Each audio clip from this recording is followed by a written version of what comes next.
Georgia की किशोरी, जिस पर मां और सौतेले पिता की हत्या का आरोप है, को नया वकील मिला है। आज की सुनवाई में वकील ने आक्रामक रुख अपनाया और कहा कि सारा ग्रेस पैट्रिक की कहानी में कई बातें हैं जो अधिकारियों ने नहीं बताई। अब नए सबूत सामने आए हैं कि कोई भ्रष्ट पुलिसकर्मी है जिसने शुरुआत में सचमुच कोई रिपोर्ट नहीं लिखी थी। आज अदालत में किशोरी की मौजूदगी के दौरान बचाव पक्ष ने वह जानकारी उजागर की जिसे वह नई मिली जानकारी बता रहा है। उनका कहना है कि ये जानकारी संभावित नए संदिग्धों की ओर इशारा करती है, जो इस मामले की दिशा बदल सकती है। हम इस मामले की पड़ताल कर रहे हैं, लॉ एंड क्राइम के साथ। मैं क्रिस स्टीवर्ट हूं।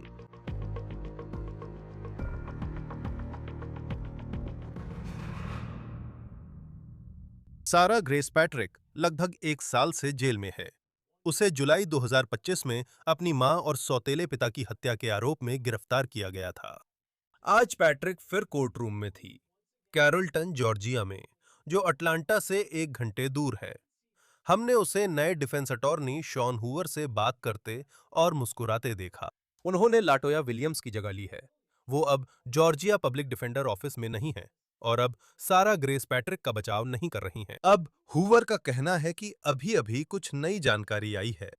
लेकिन अब वे लोग सामने आ रहे हैं और कह रहे हैं कि संभवतः और भी बंदूकें हैं, संभवतः और भी संदिग्ध हैं, संभवतः और भी संपर्क हैं, संभवतः और भी कनेक्शन हैं जिनके बारे में अब तक किसी को पता नहीं था। तो अभी के हिसाब से मुकदमा 3 अगस्त से शुरू होने वाला है, लेकिन आज के बाद ये सब कुछ बदल सकता है। और अब तक हमने सच में ज्यादा कुछ नहीं जाना है कि सारा ग्रेस पैट्रिक के पास अपनी मां और सौतेले पिता की हत्या के आरोपों के खिलाफ किस तरह की दलील हो सकती है। और इससे पहले कि हम उस नई चौंकाने वाली जानकारी पर आएं जो आज सामने आई है, मैं बताना चाहता हूं कि हम यहां तक कैसे पहुंचे।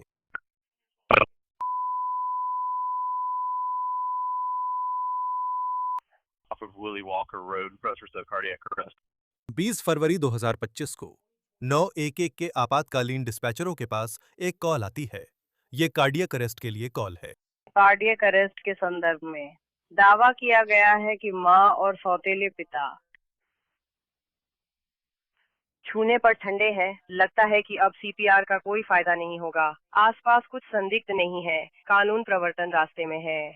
हमने जेम्स और क्रिस्टन ब्रॉक के घर से की गई 911 कॉल नहीं सुनी, लेकिन कॉल 17 साल की सारा ग्रेस पैट्रिक ने की थी। उसने कथित तौर पर पुलिस को बताया कि उसकी 6 साल की छोटी बहन ने ही उनके माता-पिता को उनके बेडरूम में गोली मारे हुए मृत पाया था। डिस्पैचर ने बताया कि सारा ग्रेस पैट्रिक को ब्रॉक दंपत्ति छूने पर ठंडे लगे और उसने आसपास कुछ संदिग्ध नहीं देखा।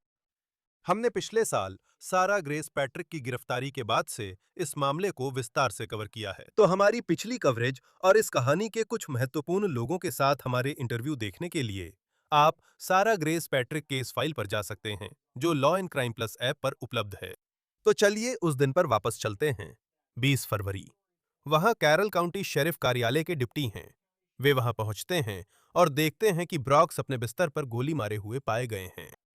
डिप्टीज का कहना है कि उन्होंने कई महीनों तक लगातार जांच की और जब वो जांच चल रही थी, सारा ग्रेस पैट्रिक सोशल मीडिया पर बहुत सक्रिय थीं और टिकटॉक पर इस तरह की पोस्ट में दुख के बारे में बात कर रही थीं। उन्होंने चर्च में माता-पिता की याद में सभा में भाषण दिया।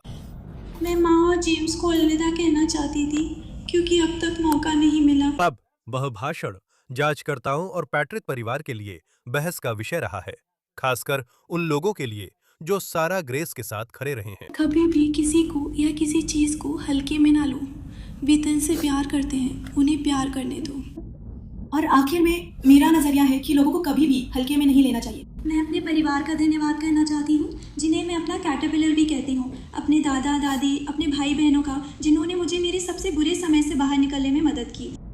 और अंत में मैं साशा, ब्री, नेट, माइक, किम्बरली, हेज, किप पॉलिंग, केटी और सबसे ज़्यादा अपने पिता और जेमी बेरेट का धन्यवाद करना चाहती हूँ, जिन्होंने मेरी ज़िंदगी में इतना बड़ा बदलाव लाया। जैमी और मामा भी आप सबका शुक्रिया अदा करते। हम सब आपसे प्यार करते हैं। कृपया मुझे माफ़ करें। अब आपने उस भाषण में सुना, सारा ग्रेस पैट्रिक ने धन्यवाद देने के लिए कुछ लोगों की सूची बनाई। अंत में वो कहती हैं, माफ कीजिए। जांचकर्ताओं ने माफ कीजिए को संदेह का संकेत माना और माना कि वो सिर्फ अभिनय कर रही थीं।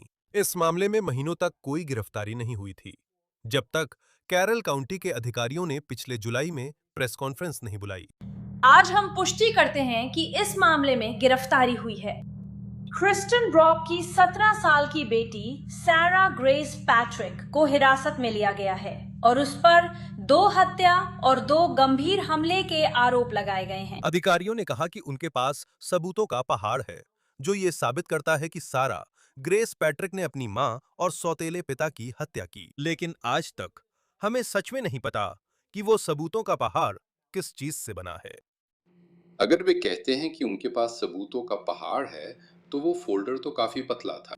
वो सारा ग्रेस पैट्रिक के जैविक पिता डीजे हैं, जिन्होंने पिछले जुलाई में हमारे साथ अपने शुरुआती इंटरव्यू में से एक दिया था। उन्होंने कहा कि उन्हें विश्वास है कि उनकी बेटी निर्दोष है, 100% निर्दोष है। असल में वो उसके साथ पूछताछ कक्ष में ही थे, ठीक उससे पहले जब उसकी गिरफ्तारी के लिए वारंट जारी किया गया था। फिर वे उसे शेरिफ के दफ्तर ले गए ताकि वो खुद को पुलिस के हवाले कर सके, जहां बताया गया कि सारा ग्रेस पैट्रिक पर ब्रॉक्स की हत्या का आरोप लगेगा।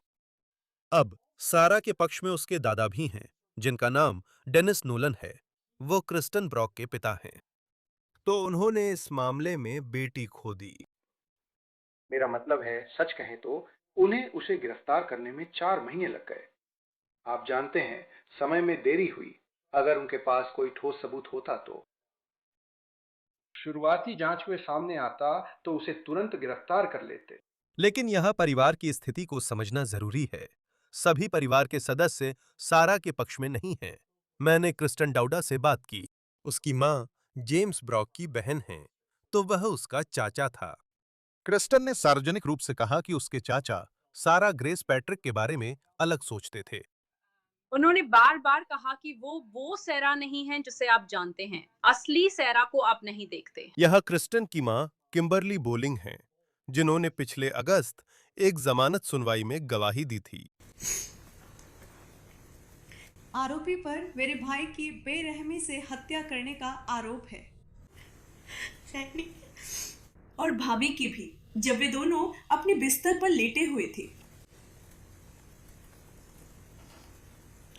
उन्हें कई बार गोली मारी गई, जिसमें दोनों के सिर में भी गोली लगी थी। अब वह भावुक गवाही थी, और जब आप वह गवाही सुनते हैं और सुनते हैं कि ब्रॉक्स दोनों के सिर में गोली मारी गई थी, तो ये आपको सारा ग्रेस पैट्रिक द्वारा अधिकारियों को की गई 911 कॉल के बारे में सोचने पर मजबूर कर देता है। डिस्पैचर्स ने कहा, कॉलर ने पाया कि ब्रॉक्स का शरीर छूने पर ठंडा था और सीपीआर जरूरी नहीं था, और कि वहां किसी भी तरह की गड़बड़ी के कोई संकेत नहीं थे, कम से कम जितना कॉल करने वाला देख सकता था। अब यह ध्यान देना महत्वपूर्ण है कि हमने अपराध स्थल की तस्वीरें नहीं देखी हैं। हमने घटना स्थल का बॉडी कैमरा वीडियो नहीं देखा। अगस्त में जज ने सारा ग्रेस पैट्रिक की जमानत खारिज कर दी थी। वे अभी भी काउंटी जेल में हैं। सुनवाई के कुछ घंटे बाद ग्रैंड जूरी ने उन पर आरोप तय किए। अब उन पर 2 हत्या और 2 गंभीर हमले का आरोप है। शुरुआत में जज ने मुकदमे की तारीख जनवरी 2026 तय की थी, लेकिन फिर उसे बदलकर 3 अगस्त कर दिया गया। प्रोसिक्यूशन और डिफेंस दोनों उस तारीख के लिए तैयार नजर आ रहे थे, लेकिन फिर आज की इस कोर्ट सुनवाई में सारा ग्रेस पैट्रिक के नए वकील ने स्थगन की मांग करते हुए कुछ बड़े खुलासे किए। जो मुझे सिर्फ एक चेन ऑफ कस्टडी की समस्या लग रही थी, वो असल में एक बहुत बड़ी समस्या निकली, जिसमें जीबीआई, शेरिफ का दफ्तर, पुलिस विभाग और आमतौर पर सबूतों से जुड़ी बातें शामिल हैं। सारा ग्रेस पैट्रिक की डिफेंस टीम ने उनके ट्रायल को एक बार फिर से टालने के कई कारण गिनाए। एक कारण ये है कि पैट्रिक के केस पर नई टीम काम कर रही है, इसलिए उन्हें और समय चाहिए। लेकिन हूवर, जो वकील हैं, ये भी कहते हैं कि पिछले हफ्ते ही कुछ नया सबूत सामने आया है। वो कहते हैं कि ये उस अधिकारी से जुड़ा है जो फरवरी 2025 में उस दिन घटनास्थल पर पहुंचा था। लेकिन शुक्रवार को जब मैं अभियोजन पक्ष के साथ भौतिक सबूतों की समीक्षा करने गया, तो उन्होंने स्थानीय कानून प्रवर्तन के एक अधिकारी की ओर से एक पूरक रिपोर्ट भेजी। मुद्दा यह है कि ये अधिकारी अन्य रिपोर्टों और गवाहों की सूची में भी है। जो जानकारी हमें और मिस विलियम्स को मिली, उसके अनुसार अधिकारी ने रिपोर्ट में कुछ नहीं किया। वो सिर्फ मौजूद थे। अब हमें पता चलता है कि इस अधिकारी ने कोई रिपोर्ट नहीं लिखी थी, हालांकि वह सचमुच पिछले हफ्ते ही जिला अटॉर्नी के कार्यालय गए और कहा, जानते हैं क्या, ठीक है, अगर मैं गलत हूं तो वे मुझे सुधार देंगे। मेरे हिसाब से अधिकारी को शक था कि गोलीबारी में संभवतः इस्तेमाल हुई बंदूक किसी ऐसे व्यक्ति ने गिरवी रखी थी जिसका नाम हमें नहीं पता चला। हमें डीए से सभी नोट्स मिले हैं और उस अधिकारी का शक इस तरह बढ़ा कि वह बंदूक किसी और व्यक्ति के पास चली गई और अधिकारी ने उस बंदूक की जांच की और फिर उसे उस दूसरे व्यक्ति को वापस कर दिया। हमें बिल्कुल भी पता नहीं था कि ये दो लोग मौजूद हैं। हमें यह भी नहीं पता था कि यह जांच हुई है। हमें यह भी नहीं पता था कि शायद कोई दूसरी बंदूक भी थी। हमें बिल्कुल भी पता नहीं था कि कोई शक भी था। हमें यह भी नहीं पता कि अधिकारी इस नतीजे पर कैसे पहुंचे। ये ध्यान देना जरूरी है कि ये पहली बार है जब हमने इस मामले में कथित हत्या के हथियार के बारे में कुछ सुना है। जब हमने कानून प्रवर्तन अधिकारियों से पूछा कि हत्या का हथियार उनके पास है या नहीं, उन्होंने जवाब नहीं दिया। अब बचाव पक्ष कह रहा है जांच में एक बंदूक थी।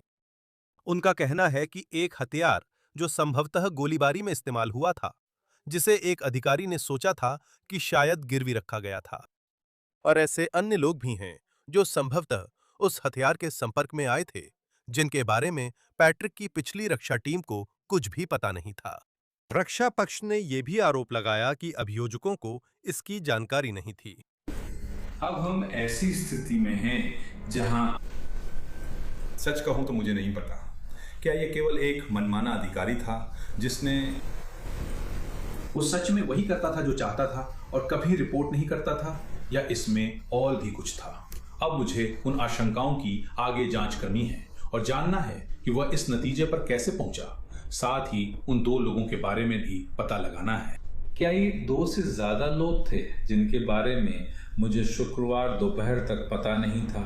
अब मुझे उन्हें ढूंढकर उनके बारे में आगे जांच करनी है। मुझे गिरवी की दुकान पर जाकर देखना है वहाँ क्या हुआ। मेरा मतलब है, जब से मैंने ये केस संभाला है और अपनी टीम को साथ लाया हूँ, तब से हमने इतनी ज़्यादा जानकारी इकट्ठा की है कि हम पूरी तरह से तैयार नहीं हैं पैट्रिक का बचाव आगे बढ़ाने के लिए। अभी फिर कह रहा हूँ, जिला अटॉर्नी के दफ्तर के पास ये जानकारी थी ही नहीं। अब दिख रहा है कि यहाँ समस्या है। मुझे लगा था ये छोटी समस्या है, ये एक बहुत बड़ी समस्या बन रही है। शुक्रवार तक पता चला कि कुछ अधिकारी ऐसे हैं जिन्होंने कुछ नहीं किया या कोई सबूत नहीं दिया जो मिस विलियम्स और मेरे लिए अटॉर्नी जनरल को दिया गया था। अब वे सामने आ रहे हैं और पता चल रहा है कि शायद और भी बंदूकें हैं, शायद और भी संदिग्ध हैं, शायद और भी संपर्क हैं, शायद और भी कनेक्शन हैं जिनके बारे में अब तक किसी को पता नहीं था। फिर से अदालतें केस लॉ पर बहस करती हैं, मैं उसमें गहराई में नहीं जाऊंगा, लेकिन हमें लगता है कि अब हम उस स्थिति में हैं जहां मुझे समझ में आता है कि इस मुकदमे की तारीख तय की गई थी या यह मामला ट्रायल के लिए तय किया गया था। मुझे पता चला कि मिस पैट्रिक पूरे समय जेल में थी। हमने कठिन बातचीत की और मैं उनकी उम्र के कारण इस स्थिति में हूँ। मामले से जुड़ी परिस्थितियों के कारण और शमनकारी पहलू, नई जानकारी के पहलू, संभावित अन्य हथियार, अन्य लोगों के कारण। मेरा मतलब है, पिछले कुछ महीनों में इस मामले की गहराई से जांच में कई बातें सामने आई हैं, इसलिए हम और समय मांग रहे हैं ताकि हम तैयार रह सकें, और सिर्फ सजा के लिए ही नहीं बल्कि मुख्य मामले के लिए भी। जिस शमनकारी पहलू की हम जांच कर रहे हैं वो सिर्फ सजा तक ही सीमित नहीं है, बल्कि असल में उन जांचों से जुड़े मुद्दे जिनकी इन अधिकारियों ने जांच की, खासकर इस मामले के मुख्य जांच अधिकारी ने। तो शमन का मुद्दा उसकी उम्र, सजा और अभियोजन के मुख्य पक्ष से जुड़ा है। लेकिन अब हमें जीबीआई के सबूतों से पता चला है कि अभी और भी जानकारी आ रही है, अभी और भी सूचनाएं मिल रही हैं। अब लगता है कि बचाव पक्ष जांच और इस बात की पड़ताल में कि कानून प्रवर्तन सारा ग्रेस पैट्रिक को हत्यारी मानने के निष्कर्ष तक कैसे पहुंचा, ज्यादा आक्रामक रुख अपनाना चाहता है। अब नया सबूत है कि कोई भ्रष्ट पुलिसकर्मी था जिसने शुरुआत में रिपोर्ट नहीं लिखी थी, लेकिन जायज तौर पर कुछ साल बाद मुकदमे से कुछ हफ्ते पहले उसे याद आ गया। अब मुझे एक रिपोर्ट लिखनी है और एक नई बंदूक है जिसके बारे में हमें बात करनी है। फिर से नया फोरेंसिक सबूत है जिसके बारे में हमें बात करनी है। नया संपर्क विवरण है जिसके बारे में हमें बात करनी है, और ये राज्य की तरफ से नहीं है। ये जानकारी हमने खुद पता की है क्योंकि मैंने देखा कि कोई समस्या है और वो समस्या जितनी दिख रही थी उससे कहीं ज्यादा बड़ी निकली। ये सब कहने के बाद मान्यवर, अपराध की गंभीरता और मिस पैट्रिक को 2 उम्र कैद की सजा मिलने की संभावना के कारण, जिसमें पैरोल भी संभव नहीं है, एक बचाव वकील के तौर पर मुझे और समय चाहिए ताकि मैं इस नई जानकारी को और गहराई से समझ सकूं या इसमें और खोजबीन कर सकूं जो हमने अभी अभी पता की है। सही तरीके से कहने से पहले कि मैं पूरी लगन से उनका प्रतिनिधित्व कर सकता हूं और कोई कसर नहीं छोड़ूंगा। ये एक ऐसा मुद्दा है जिसे मैं नहीं चाहता कि 20-30 साल बाद फिर से सामने आए और हमें इन सब बातों पर फिर से मुकदमा करना पड़े क्योंकि कोई और अधिकारी नई जानकारी लेकर आ जाए जिसके बारे में हमें पहले पता नहीं था। जैसे कि ये ऐसा नहीं है कि मैं तिनके का सहारा ले रहा हूँ। यह सचमुच एक मुद्दा है जिसे इस मामले में ठीक से आगे बढ़ने से पहले राज्य पक्ष और मुझे समझना होगा। तो इन तानों से मान्यवर, जब तक अदालत के पास कोई सवाल नहीं है, हम स्थलन की मांग कर रहे हैं ताकि मेरी टीम, जिसे हमने इस सारी जानकारी के लिए तैयार किया है, वास्तव में वही कर सके। हमें बस और समय चाहिए क्योंकि अभी तक पर्याप्त समय नहीं मिला है। तो बचाव पक्ष कई कारण बता रहा है जिनके आधार पर उनका मानना है कि इस मुकदमे को एक बार फिर टाल दिया जाना चाहिए। लेकिन फिर अभियोजकों ने जवाब दिया और उन्होंने यह बताते हुए शुरुआत की कि पैट्रिक के नए बचाव वकील वास्तव में फरवरी में ही आए थे। सबसे पहले मूल रूप से उसी क्रम में जिसमें बचाव पक्ष के वकील ने उन कारणों को बताया था। उन्होंने कहा कि एक नई टीम बनाई गई है जो खास तौर पर सजा में रियायत या डी बॉक्स दस्तावेजीकरण से संबंधित मुद्दों के लिए बनाई गई है। हम इसे थोड़ी देर में विस्तार से समझाएंगे। सबसे पहले उन्होंने अपनी नई टीम बनाई और वे अपना विशेषज्ञ बदलना चाहते हैं, लेकिन वे यह सब जून में ही कर रहे हैं। फरवरी में उन्होंने यह नहीं मांगा, मार्च में उन्होंने यह नहीं मांगा, अप्रैल में उन्होंने यह नहीं मांगा, मई में भी उन्होंने यह नहीं मांगा, जून काफी बीत जाने तक भी उन्होंने ये नहीं मांगा। अब ट्रायल के ठीक पहले वे विशेषज्ञ बदलने की मांग कर रहे हैं, जबकि वे पहले भी कर सकते थे। इस मामले में पहले की वकील मिस विलियम्स, जब उन्हें यह केस मिला तो उन्होंने केस मिलने के तुरंत बाद डॉक्टर शेफर को नियुक्त कर लिया था और फिर भी उन्हें 6 महीने तक रिपोर्ट नहीं मिली।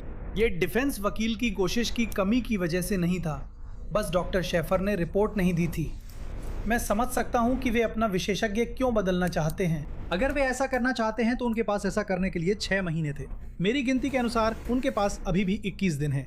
जूरी चयन शुरू होने में अभी 3 हफ्ते बाकी हैं। वे अभी भी राज्य के लिए 10 दिन की सीमा के भीतर हैं। वे आगे बढ़ सकते हैं और ऐसा कर सकते हैं। जहां तक डिफेक्ट्स रिकॉर्ड्स की बात है जो हमने उठाए थे, हमें वे डिफेक्ट्स रिकॉर्ड्स कुछ हफ्ते पहले मिले थे। वे ज़्यादातर पहले से सौंपे जा चुके दस्तावेजों की ही प्रतियां हैं। उन दस्तावेजों का महत्वपूर्ण हिस्सा जो प्रतिवादी और उसकी पृष्ठभूमि से संबंधित है, पहले ही सौंपा जा चुका था, डॉक्टर शेफर द्वारा पहले ही जांचा जा चुका था और राज्य के उस विशेषज्ञ द्वारा भी जांचा जा चुका था जिसे हमने इसी के लिए फरवरी में नियुक्त किया था। ये कुछ ऐसा था जो वे कर सकते थे। उन्होंने बस ऐसा ना करने का फैसला किया। रक्षा पक्ष ने भी पैट्रिक की सजा से जुड़ी चिंताओं को उठाया था, जिसमें उसकी उम्र को लेकर मुद्दों का समाधान नहीं किया गया था। उसके माता पिता की मौत के समय वो 16 साल की थी। अगर ये वास्तव में सजा के लिए एक मुद्दा है तो राज्य के पक्ष में कोई फैसला अगस्त, सितंबर या उसके बाद कभी भी आ सकता है। अगर ज़रूरत पड़ी तो अदालत सजा की कार्रवाई बाद के लिए टाल सकती है ताकि रक्षा पक्ष इन सजा से जुड़े मुद्दों की जांच कर सके। मुकदमे को रोकने के अलावा भी अन्य विकल्प हैं। इस मामले में सबूतों को लेकर रक्षा पक्ष की चिंताओं के बारे में अभियोजक ने यह कहा। ये वो है जो उन्होंने उस बंदूक के बारे में कहा जिसे संभवतः इस मामले में जांचा गया था, और उन्होंने कहा कि रिपोर्ट के अनुसार वो हत्या का हथियार नहीं था। जहां तक जीबीआई से लंबित सबूतों की बात है, वह बस एक अनुरोध था। मैं वही शब्द दोहराऊंगा, वे परीक्षण प्रक्रियाएं और वह दस्तावेजीकरण जो परीक्षक प्रक्रिया में बनाते हैं। बचाव पक्ष ने फरवरी में वो नहीं मांगा था, नहीं मार्च, अप्रैल या मई में। उन्होंने जून के मध्य में वो मांगा। अब उन चीज़ों पर काम किया जा रहा है, लेकिन हमारे पास वे दस्तावेज उनके हाथों में देने के लिए 6 महीने थे और उन्होंने नहीं मांगा, और अब राज्य उनकी मदद करेगा ताकि वे दस्तावेज उनके हाथों में पहुंच सकें। मैं भी उन्हें देखना चाहूँगा। वे राज्य के मामले के लिए ज़रूरी नहीं है, लेकिन मैं उन्हें देखना चाहता हूँ। हम उनके लिए व्यवस्था कर रहे हैं। जहां तक उस अतिरिक्त सबूत की बात है जो शुक्रवार को सौंपा गया था, हमारे पास यहां कोई बागी अधिकारी नहीं है। मैं बचाव पक्ष के वकील की अतिशयोक्ति की सराहना करता हूं, लेकिन यहां कोई बागी अधिकारी मनमानी करता नहीं घूम रहा है। हमारे पास एक अधिकारी था जिसने इस मामले या सच कहे तो किसी भी मामले से संबंधित एक आग्नेयास्त्र का परीक्षण किया था। ये वो आग्नेयास्त्र नहीं था जो इस मामले में इस्तेमाल हुआ था। उन्होंने उसका परीक्षण किया, उन्होंने उसे NIBIN में भी जांचा, उन्होंने उस आग्नेयास्त्र के लिए सभी उचित परीक्षण प्रक्रियाएं अपनाई। इसका इस मामले से कोई संबंध नहीं है। इस मामले से संबंधित कई आग्नेयास्त्रों का परीक्षण किया गया था, उनमें से कोई भी वह आग्नेयास्त्र नहीं है जिसकी बात हो रही है। ये वो है जिसकी जानकारी बचाव पक्ष को शुक्रवार से पहले नहीं थी। ये भी हमारे पास मौजूद बाकी सभी आग्नेयास्त्रों जैसा ही है। शायद 2 नए सुराग मिल सकते हैं, लेकिन वे सब कानून प्रवर्तन अधिकारी हैं। वे यहाँ आने वाले हैं। उन्हें राज्य द्वारा जिरह के लिए बुलाया जा सकता है। अगर नहीं तो बचाव पक्ष उन्हें अपने समन अधिकार का इस्तेमाल करके अपने पक्ष में बुला सकता है। ऐसी कोई बात नहीं है जिससे अतिरिक्त समय की आवश्यकता हो। फिर से यहाँ नियम 10 दिन की आवश्यकता का है। जब मैं यहाँ अदालत के सामने खड़ा हूँ तो अभी 21 दिन बाकी है। हम मानते हैं कि राज्य के पास इस मामले को स्थगित कराने के लिए कानूनी रूप से कोई आवश्यक आधार नहीं है। हम मानते हैं कि तथ्यात्मक रूप से भी अदालत को इस मामले को स्थगित करने की कोई आवश्यकता नहीं है। हम मानते हैं कि समग्र रूप से न्याय की आवश्यकता इस मामले को स्थगित करने की मांग नहीं करती। इसके बजाय इस मामले की सुनवाई 3 अगस्त को निर्धारित की जाए, यही मांग है। मुझे लगता है ये अतिरिक्त सतर्कता है। नियम मुझे पता है, पर कुछ लोगों को नहीं होगा। आपने 10 दिन तक जिक्र किया था और अभी 21 दिन बाकी है। मुझे पता है वो क्या है, आप समझाइए। फिर से जॉर्जिया में डिस्कवरी के नियमों के अनुसार राज्य की सारी जानकारी ट्रायल से 10 दिन पहले डिफेंस काउंसिल को सौंपनी होती है। आज से अभी 21 दिन बाकी हैं, जिसमें बिजनेस डेज और वीकेंड्स दोनों शामिल हैं। हमारे पास चीजें देने के लिए पर्याप्त समय है। और भी बातें आ सकती हैं। इसका उदाहरण मैं विरोधी वकील के ब्रीफ में कही एक बात से दे सकता हूँ। वे अभी प्रतिवादी की कॉल्स प्राप्त कर रहे थे जब वो हथकड़ी में थी। मैं उन्हें सुबह 10 बजे सौंप दूंगा। फिर से 1 जुलाई से उस सुबह के 10 बजे तक जो कुछ भी है, सब कुछ। मैं चीजें तभी सौंपूंगा जब वे मेरे पास हों, तब तक उन्हें नहीं मिलेंगी। मैं चाहकर भी उसकी अगले हफ्ते की कॉल्स नहीं दे सकता, क्योंकि हमारे पास वो दस्तावेज नहीं है। बचाव पक्ष को दोबारा बोलने का मौका मिला और उन्होंने अभियोजक की इस बात का विरोध किया कि जांची गई बंदूक हत्याओं में इस्तेमाल नहीं हुई थी। यही समस्या है। हमें अब सचमुच ऐसे सबूत मिल रहे हैं जो हमारे पास पहले नहीं थे। अब राज्य यह कहेगा कि खैर यह एक बंदूक है, जिसमें वही टेस्ट किया गया था जो बाकी बंदूकों ने किया। यह उनमें से एक नहीं थी। मुझे नहीं पता, सिर्फ इसलिए कि अधिकारी जिसने 3 साल में कोई रिपोर्ट नहीं लिखी अब ऐसा कह रहा है, तो मुझे राज्य की बात मान लेनी चाहिए। बचाव पक्ष के वकील के रूप में मुझे इसकी जांच करनी होगी। जब राज्य साहसपूर्वक दावा करता है कि यह वही बंदूक थी जिसे बाकी बंदूकों की तरह टेस्ट किया गया और अब वह मौजूद नहीं, हमने लौटा दी। मुझे और भी करना होगा। मुझे वे टेस्ट देखने होंगे। मुझे सबसे पहले टेस्ट से पहले यह पता लगाना होगा कि उसने यह तथाकथित अंदाज़ा कैसे बनाई। हम दोहरे हत्याकांड के मुकदमे में हैं और अब मनमाने अधिकारी नए सबूत ला रहे हैं जिनके बारे में पहले किसी को पता नहीं था, और कह रहे हैं कि उन्हें यह सिर्फ एक अंदाजे के आधार पर मिला, जबकि राज्य ने यह मुद्दा नहीं उठाया था। राज्य कहता है कि यह सिर्फ एक और बंदूक है जो फायरिंग में इस्तेमाल हथियार साबित नहीं हुई या असली हथियार जब्त हो गया है। मैं इससे सहमत नहीं। कोर्ट इस बात से सहमत नहीं हो सकती और ना ही जूरी सहमत हो सकती है। एक बचाव पक्ष के वकील के तौर पर मुझे सबसे पहले यह पूछना होगा कि आप क्या कर रहे थे कि आपने शुरू में रिपोर्ट क्यों नहीं लिखी। ये वही है जो जज ने मुकदमे को और आगे टालने के फैसले के बारे में कहा। मेरा इरादा है कि ये आदेश आप सभी को दिया जाए। मैं बुधवार दोपहर तक कहूँगा, लेकिन चाहता हूँ कि आदेश कल दोपहर तक जारी हो जाए। तो मुझे बुधवार दोपहर तक का समय दें अगर कुछ हो जाए तो। लेकिन मैं सच में कोशिश कर रहा हूँ कि कल दोपहर तक वो आदेश तैयार हो जाए। संभवतः इसी हफ्ते मंगलवार या बुधवार को जज तय करेंगे कि इस मामले में फिर देरी होगी या सारा ग्रेस पैट्रिक अगले महीने मां और सौतेले पिता की हत्या के मामले में मुकदमे का सामना करेंगी। यही था ऑन द केस, जो लॉ एंड क्राइम द्वारा प्रस्तुत किया गया। आप हमें YouTube और Spotify पर सब्सक्राइब कर सकते हैं और अब हम पीकॉक पर भी स्ट्रीम कर रहे हैं। मैं क्रिस स्टीवर्ट हूं। अगली बार फिर मिलेंगे।